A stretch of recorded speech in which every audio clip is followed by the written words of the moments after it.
Bismillahirrohmanirrohim. Assalamualaikum warahmatullahi wabarakatuh.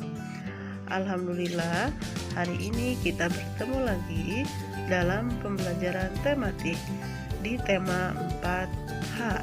Sekarang silahkan kalian simak materi berikut Kelas ini. 4, tema 8, subtema 1, muatan pelajaran bahasa Indonesia.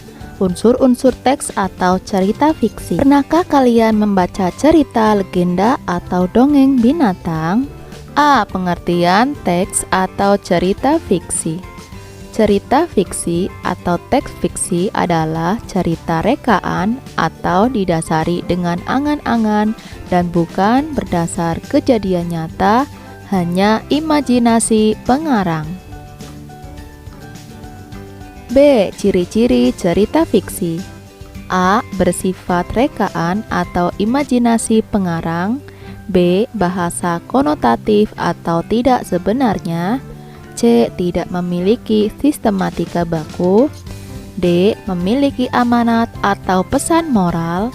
E. Sasaran emosi pembaca. C. Unsur cerita fiksi. Yang pertama, tema. Tema merupakan dasar cerita atau sesuatu yang menjadi pokok terbentuknya suatu cerita.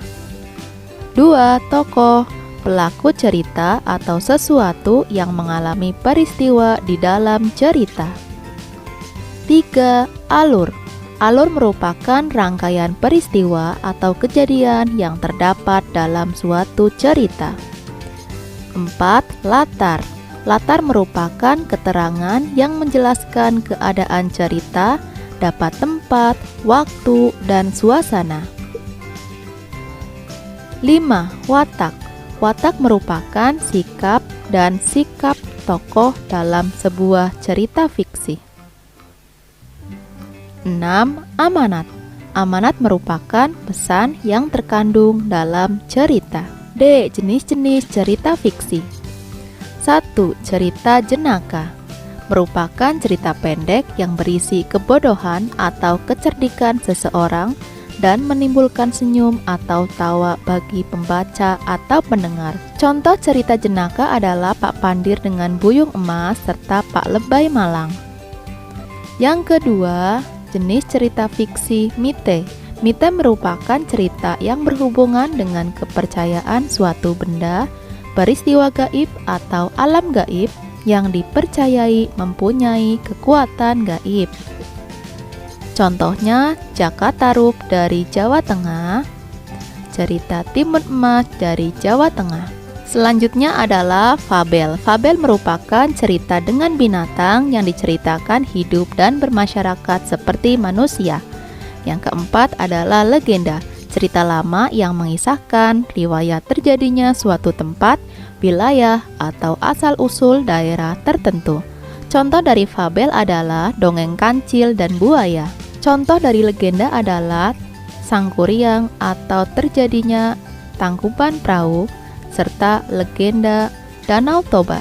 Yang keempat, saga. Saga merupakan cerita lama yang mengandung unsur sejarah atau kepahlawanan seseorang. Yang kelima, cerpen, cerita fiksi yang memaparkan kisah atau cerita istimewa yang dialami oleh tokoh utama. Contoh dari saga adalah cerita Lutung Kasarung dan Purbasari, serta cerita Calon Arang. Contoh dari cerpen adalah cerpen Setia Kawan, serta cerpen Taat Peraturan. 6. Novel. Novel adalah karangan fiktif yang mengandung rangkaian cerita seseorang dan orang yang berada di sekelilingnya, serta menonjolkan watak dan sikap setiap pelaku. Berikut adalah contoh novel Bumi Manusia karya Pramoedya Anantatur serta Hamka berjudul Tenggelamnya Kapal Van der Wijk. E. Jenis tokoh dalam cerita non-fiksi. Yang pertama, tokoh protagonis, tokoh yang berperan baik dalam sebuah cerita. Yang kedua, tokoh antagonis, tokoh yang berperan jahat dalam sebuah cerita. Yang ketiga, tokoh tritagonis, tokoh yang menjadi pelengkap atau pembantu dalam sebuah cerita. Berikut adalah sebuah cerita tentang asal mula Telaga Warna. Dahulu kala di Jawa Barat ada raja dan permaisuri yang belum dikaruniai anak, padahal mereka sudah bertahun-tahun menunggu. Akhirnya raja memutuskan untuk bertapa di hutan. Di sana raja terus berdoa kepada Tuhan yang Maha Kuasa. Raja meminta agar segera dikaruniai anak. Doa raja pun terkabul, permaisuri melahirkan seorang bayi perempuan. Raja dan permaisuri sangat bahagia. Seluruh rakyat juga bersukacita menyambut kelahiran putri raja. Raja dan permaisuri sangat menyayangi putrinya. Mereka juga sangat memanjakan, segala keinginan putrinya pasti dituruti. Tak terasa putri raja telah tumbuh menjadi gadis yang cantik. Hari itu dia berulang tahun ke-17. Raja mengadakan pesta besar-besaran. Semua rakyat diundang ke pesta. Raja dan permaisuri telah menyiapkan hadiah istimewa berupa kalung. Kalung tersebut terbuat dari untaian permata berwarna-warni. Saat pesta berlangsung, raja menyerahkan kalung itu. Kalung ini hadiah dari kami. Lihat, indah sekali bukan? Kau pasti menyukainya. Raja bersiap mengalungkan kalung itu ke leher putrinya. Sungguh di luar dugaan, putri menolak mengenakan kalung itu. Aku tak suka kalung ini, ayah, tolak putri dengan kasar. Raja dan permaisuri terkejut, kemudian permaisuri berusaha membujuk putrinya dengan lembut. Permaisuri mendekat dan hendak memakaikan kalung itu ke leher putrinya. Aku tidak mau, aku tidak suka kalung itu.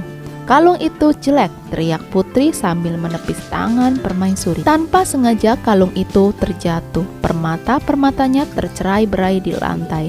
Permaisuri sangat sedih, permaisuri terduduk dan menangis. Tangisan permaisuri menyayat hati.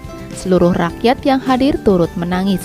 Mereka sedih melihat tingkah laku putri yang mereka sayangi. Tidak disangka air mata yang tumpah ke lantai berubah menjadi aliran air. Aliran air menghanyutkan permata-permata yang berserak-serakan.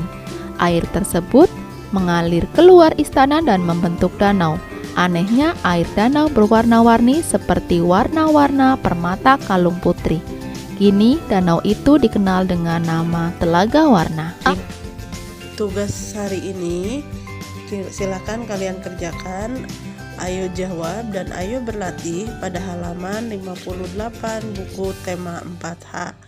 Boleh mengerjakannya di buku tulis atau buku paket. Terima kasih sudah menyimak video ini. Sampai jumpa lagi. Dadah.